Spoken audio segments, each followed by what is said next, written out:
friends, it's Monday morning, so it's time for another story time with Miss A, brought to you by the Northeast Branch of the Reading Public Library. Today's book is brought to us with permission from Houghton Mifflin Harcourt. So we want to thank them for letting us read this book today. And the book is Winter Dance. It's written by Marion, Dane, Bauer and illustrated by Richard Jones. So what do we see on the cover of the book? What animal is this? Yeah, it's a fox. And do you know what color it is? It's orange. So let's say it's an orange fox. Can you say that? Orange fox. But we also have other friends. We have a rabbit. We have birds. We see little footprints. And what is that white stuff on the ground? Yeah, I think it is snow. So if it's snowing, what season do we think it is? I'll give you a clue. The word is right there. It's winter. So is a winter dance the moving your arms like this, doing the snorkel? Sometimes a dance is just a pattern of living, and we are going to find the winter dance of all the animals in the winter time. Now, we already read a book about some of the animals in the winter last month, but I love this book so much I thought it would be fun to sort of refresh our knowledge and read about this cute little fox and all his animal friends. So here we see some little footprints. We're getting into the forest. Winter dance. A single snowflake floats through the air, spins, leaps, settles on the nose of a fine red fox. I can tell you what to do, says a woolly caterpillar. Have you ever seen one of those, a woolly caterpillar? They come out around the fall. Says, I can tell you what to do, says a woolly caterpillar. Wrap yourself in a shiny chrysalis so you'll wake to a butterfly spring. And the woolly caterpillar crawls away to do just that. So caterpillars, they form themselves into a protective little chrysalis in the winter so they can be born as butterflies changed in the spring.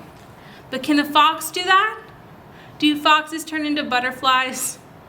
No. That won't do for me, says the fox. I'm not meant to fly.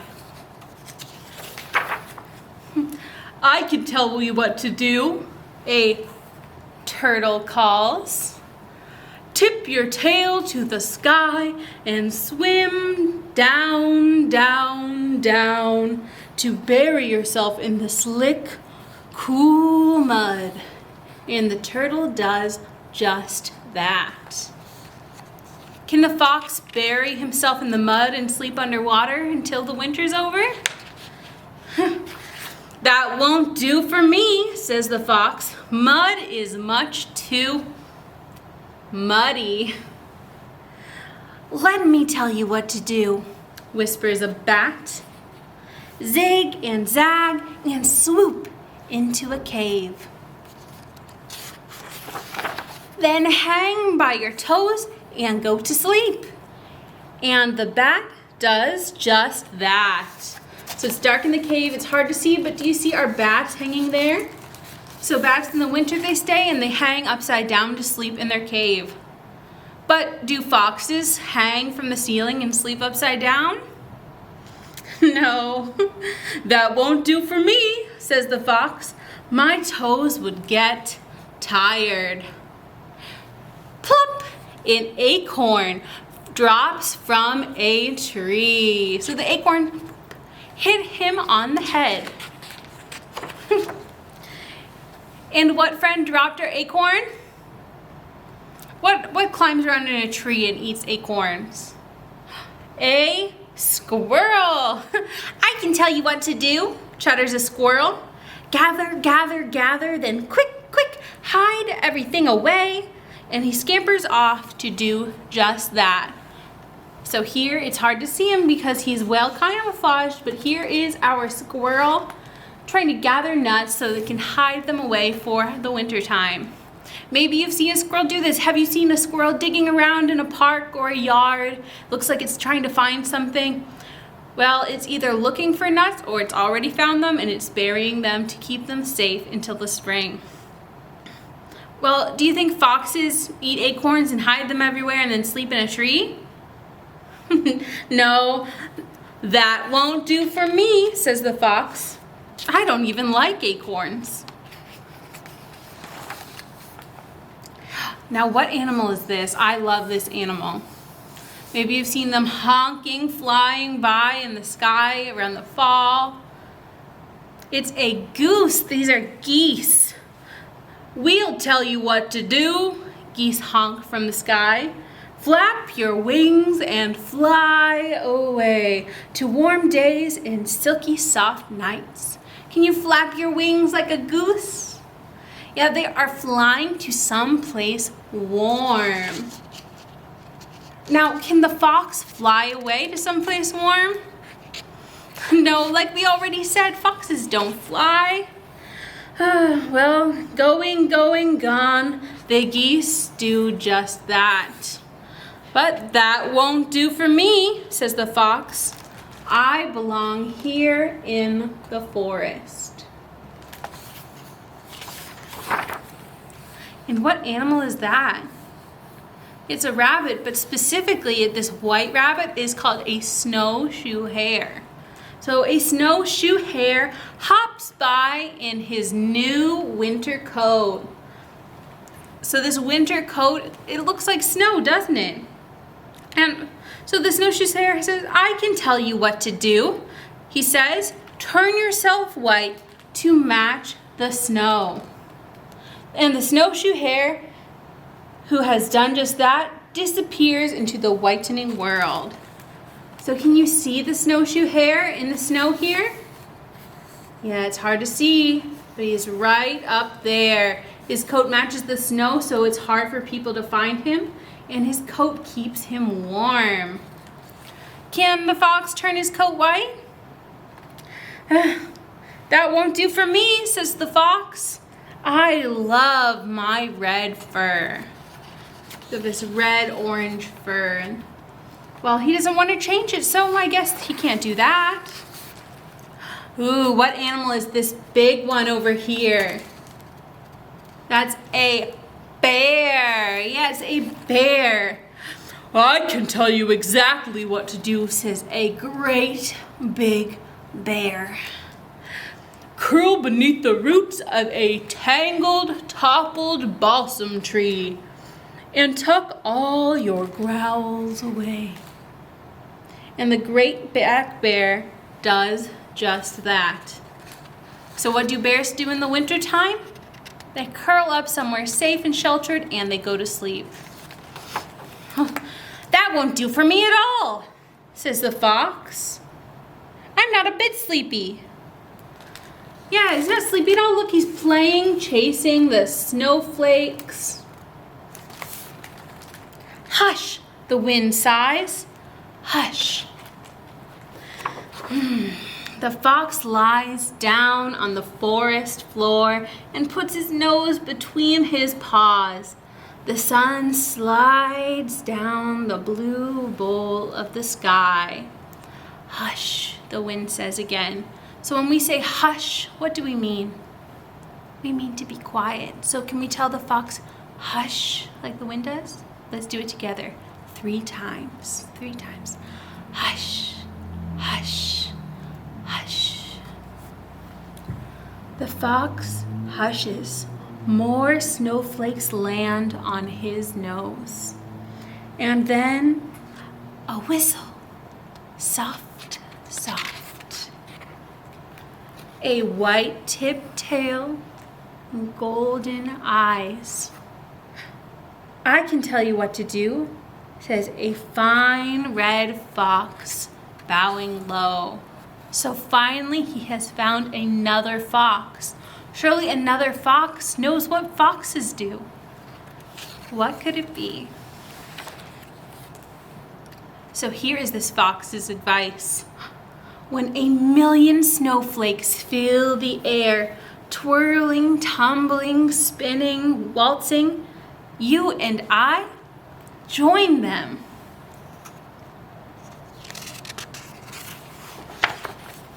Of course, says the fox, standing tall, because that's what we fine red foxes do in winter. We dance. So they are playing and dancing around, staying warm in their coats and enjoying the snow. So in the winter, the foxes dance. And that is their winter dance. The end.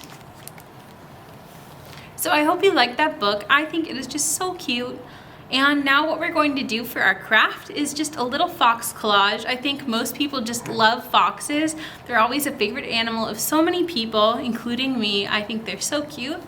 So if you haven't already, make sure you get a Go Pack in the Northeast branch of the Reading Public Library. It'll have almost all the supplies you'll need to do this craft. The only thing else you'll need is a glue stick.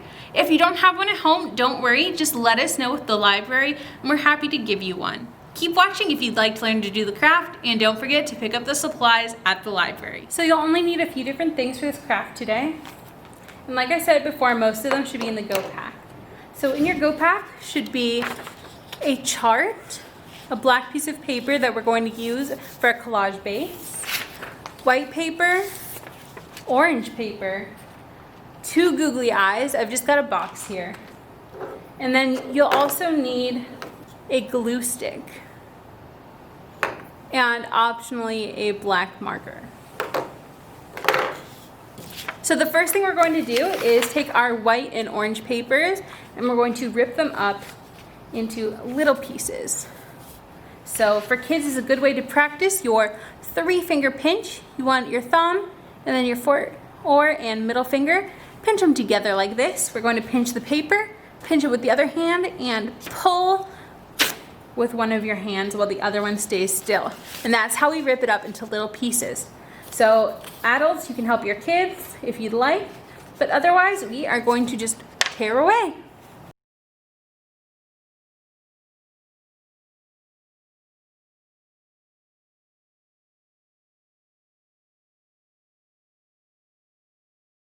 Once you have all your paper shredded, you're going to try to keep the white and the orange in 2 separate piles. Now you won't need to shred all the paper you have, just shred as much as you think you might need to cover the fox portion.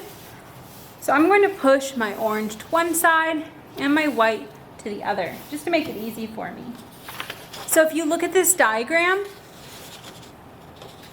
you can see that I have written the color name on the areas it should go. So yours will be a little neater. This is the first one I did. So like this part's going to be orange, that's white, that's white. So you're going to apply glue to one section at a time and then push little pieces on it to cover it. Now, adults or older siblings, you might want to read this word out to them, orange or white, and have them pick the pile that is that color and then go to town.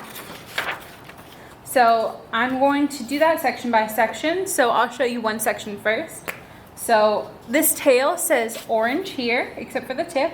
So I'm going to cover the orange section with glue. Now I'm going to take pieces from my orange pile and cover that section.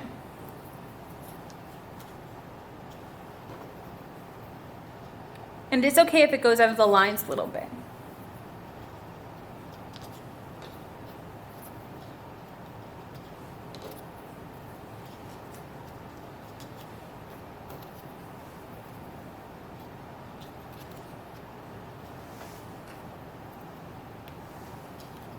And you can encourage kids to think, okay, well, we have a space this big. What piece looks like it fits there?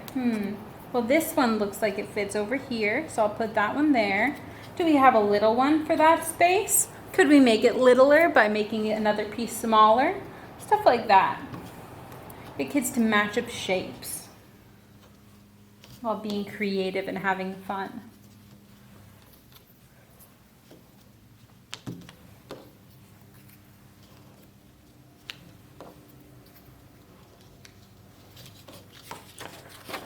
So you can see I've covered that section that had said orange. Now I'm going to do that for the whole rest of my collage, and you should do the same.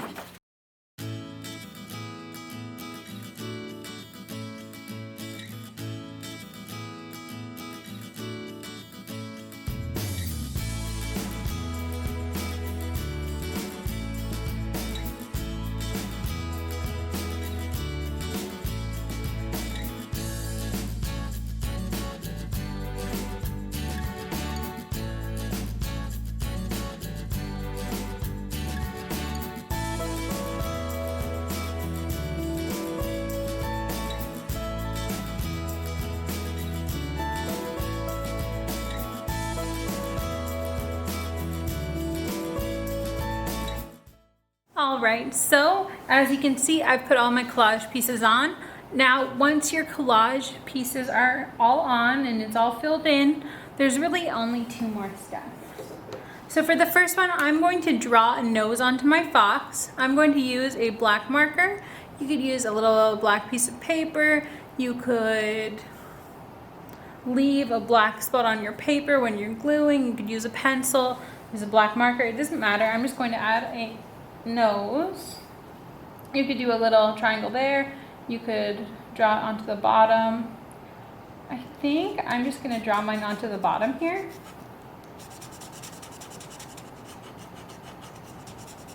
If you'd like a black marker or crayon, you can ask us at the library if you don't have one.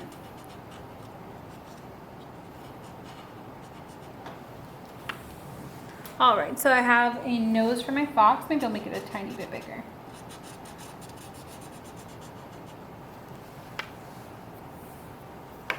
I'm just going to add a few little hair marks on. You don't have to do this. I'm just trying to make mine look a little more personal for me.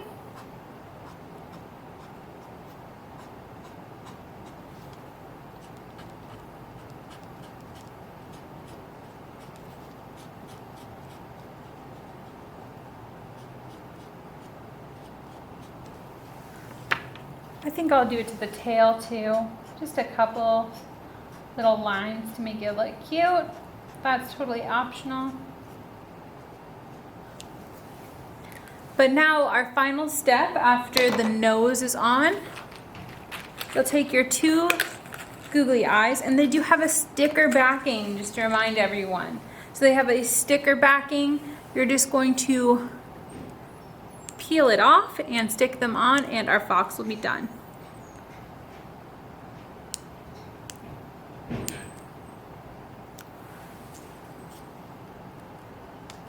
There's number 1.